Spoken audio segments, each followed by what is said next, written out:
Page 302, Awards. I liked Mr. Tushman's speech, but I have to admit, I kind of zoned out a little during some of the other speeches. I tuned in again as Miss Rubin started reading off the names of the kids who made the high honor roll because we were supposed to stand up when our names were called.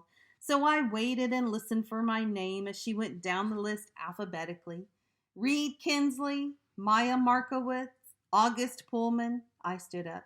And when she finished reading off the names, she asked us all to face the audience and take a bow, and everyone applauded.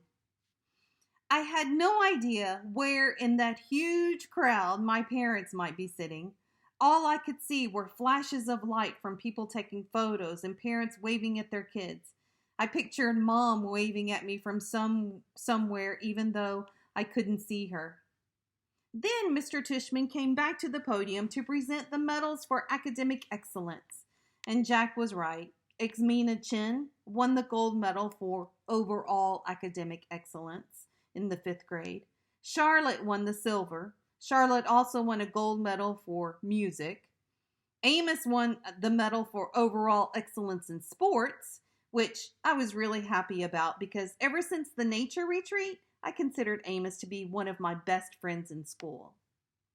But I was really, really thrilled when Mr. Tushman called out Summer's name for the gold medal in creative writing. I saw Summer put her hand over her mouth when her name was called, and when she walked up onto stage, I yelled, "Woohoo, Summer!" as loudly as I could, though I don't think she heard me. After the last name was called, all the kids who just won awards stood next to each other on stage, and Mr. Tushman said to the audience, "Ladies and gentlemen, I am very honored to present to you this year Beecher Prep School Scholastic Achievers. Congratulations to you all."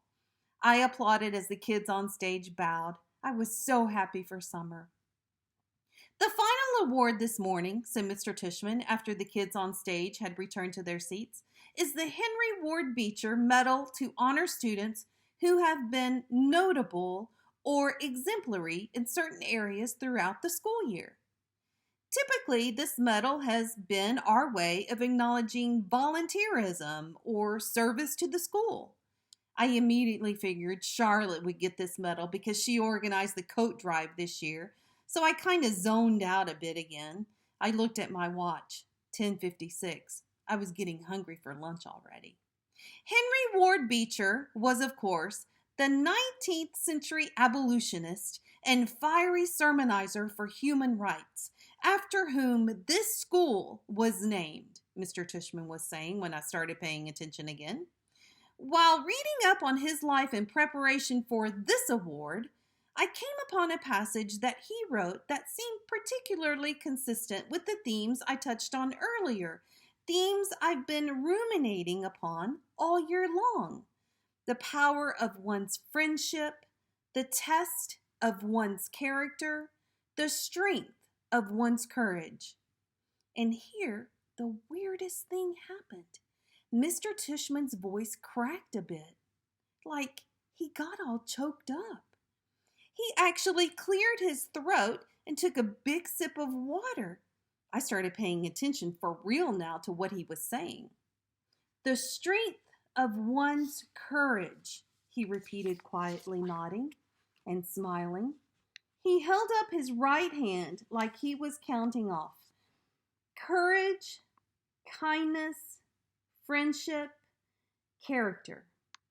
These are the qualities that define us as human beings and propel us, on occasion, to greatness. And this is what the Henry Ward Beecher Medal is all about, recognizing greatness. But how do we do that? How do we measure something like greatness? Again, there's no yardstick for that kind of thing. How do we even define it? Well, Beecher actually had an answer for that. He put on his glasses again, leafed through a book, and started to read. "Greatness," wrote Beecher, "lies not in being strong, but in the right using of strength. He is the greatest whose strength carries up the most hearts. And again, out of the blue, he got all choked up. He put his 2 index fingers over his mouth for a second before continuing. He is the greatest, he finally continued, whose strength carries up the most hearts by the attraction of his own. Without further ado, this year I am very proud to award the Henry Ward Beecher Medal to the student whose quiet strength has carried up the most hearts. So, will August Pullman please come up here to receive this award?